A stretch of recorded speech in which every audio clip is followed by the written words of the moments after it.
वर्धा जिल्हा परिषदेच्या उपमुख्य कार्यकारी अधिकारी डॉक्टर फणसे यांच्या उसनवारी नियुक्तीवर काँग्रेसचा आक्षेप. एका मंत्र्याकडे पदस्थ असताना त्या दुसऱ्याच मंत्र्याकडे वर्षभर कार्यरत असल्याचा आरोप काँग्रेसने केला आहे. हा प्रकार महाराष्ट्र नागरी सेवा नियमांना धरून नसल्याचे सांगत सखोल चौकशी आणि शिस्तबद्ध कारवाईची मागणी जिल्हाध्यक्ष मनोज चांदूरकर यांनी पत्रकार परिषदेत केली. डॉक्टर फणसे पालकमंत्र्यांचे अधिकार वापरून कर्मचाऱ्यांना त्रास देत असल्याचाही आरोप करण्यात आला. पत्रपरिषदेला पक्षाचे पदाधिकारी उपस्थित होते. महाराष्ट्र लाईव्ह न्यूज पत्रकार वर्धा प्रतिनिधी प्रमोद दामोदर सोनकुसरे.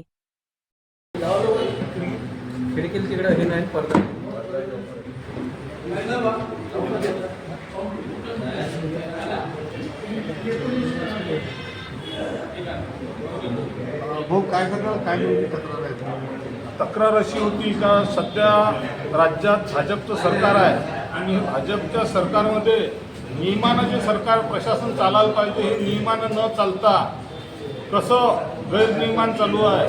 स्वतःचे हितसंबंध असलेल्या अधिकाऱ्याला जिल्ह्यातच ठेवासाठी वर्धा जिल्ह्याच्या पालकमंत्री साहेबांकडे जे आता OSD म्हणून कार्यरत आहे, विशेष कार्यकारी अधिकारी म्हणून ज्या कार्यरत आहे ज्ञानदा फणसे, ज्या जिल्हा परिषद वर्धाच्या पहिले उपमुख्य कार्यकारी अधिकारी होत्या आणि तेथून उसनवारी तत्वावर शासनाच्या आदेशाप्रमाणे त्यांची एका विभागात OSD म्हणून नियुक्ती झाली आहे.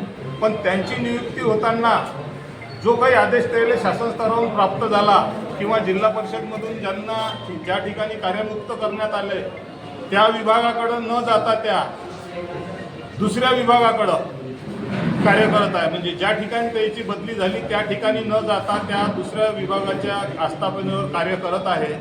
आणि तिथं कार्य करत असताना त्या नोटिंग वगैरे काम करत असताना शिक्का जिथं काम करत आहे त्या विभागाच्या OSD म्हणून मारत आहे. वास्तविक पाहता त्याची नियुक्ती त्या विभागात झाली नाही.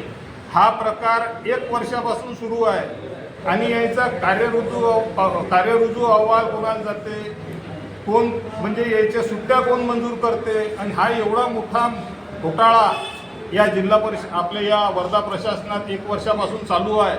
मग इथचे अधिकारी का डोळे मिटून आहे का सगळे? उद्या जर या कार्यकारी अधिकाऱ्याच्या हातानं कोणती चूक झाली, जशी झिरवळच्या हातानं झाली, तर इथचे पालकमंत्री म्हणणार का हे माझे कोणीच न हे तर तिथचे होय, कशासाठी ठेवला आहे इथं? आणि हे एवढा मोठा जेव्हा प्रशासकीय घोटाळा दिसून राहिला तर याच्यात कोणाचे हितसंबंध गुंतले आहे, कशासाठी त्याला इथं ठेवत आहे? तसे इथे 4 वर्षाच्या वर झाले आपल्या इथं या जिल्ह्यात, पण त्याला इथं ठेवासाठी आणि त्या काम करत असताना नुसत्या सरकारी पक्षाच्या वतीनं काम करत आहे. आम्ही काँग्रेस पक्षातर्फे असा आमचा अनुभव आहे तर आमचे जे ग्रामपंचायत सदस्य आहे, जे कार्यकर्ते आहे, त्याच्यासाठी कुठंतरी विरोधाचेच कामं या करत आहे. आणि इथं एक अधिकारी म्हणून कार्यरत असताना एकाच पक्षाला झुकतं माप देऊन एका पक्षाच्या कार्यकर्त्या म्हणून काम त्या करत आहे. त्यांनी आपलं काम व्यवस्थित करावं आम्ही अशी मागणी केली आहे या सगळ्या बाबीची तक्रार करून की याची डिपार्टमेंटल इन्क्वायरी लावा, चौकशी लावा.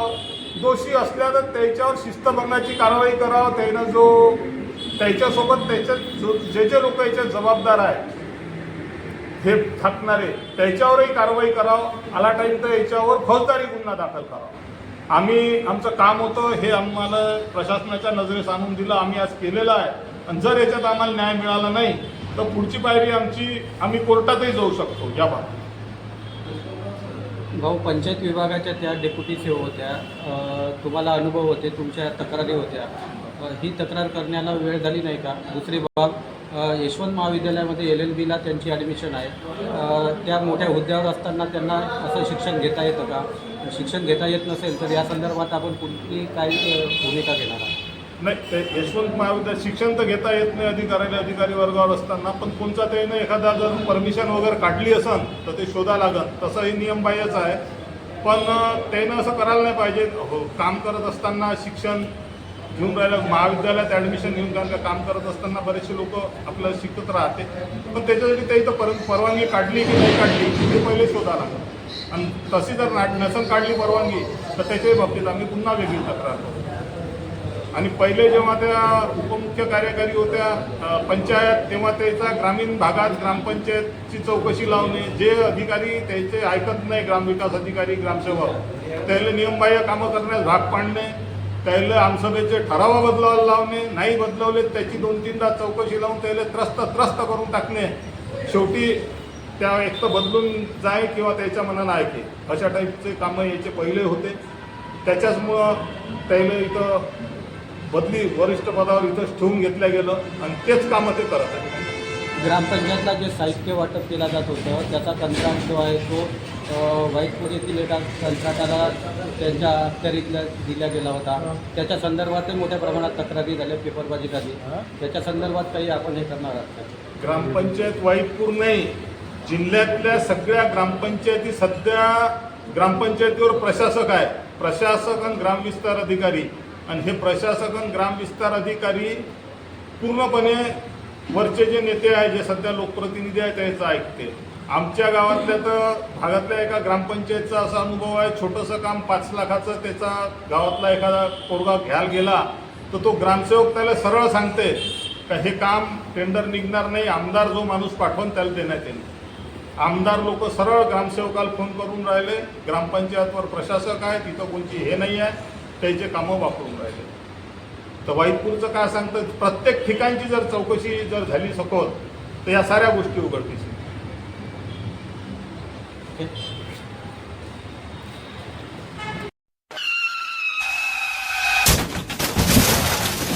आता गाडीवर मोबाईल नंबर नाही तर इमर्जन्सी QR कोड लावा, जे तुम्हाला अडचणीच्या वेळी मदत करेल.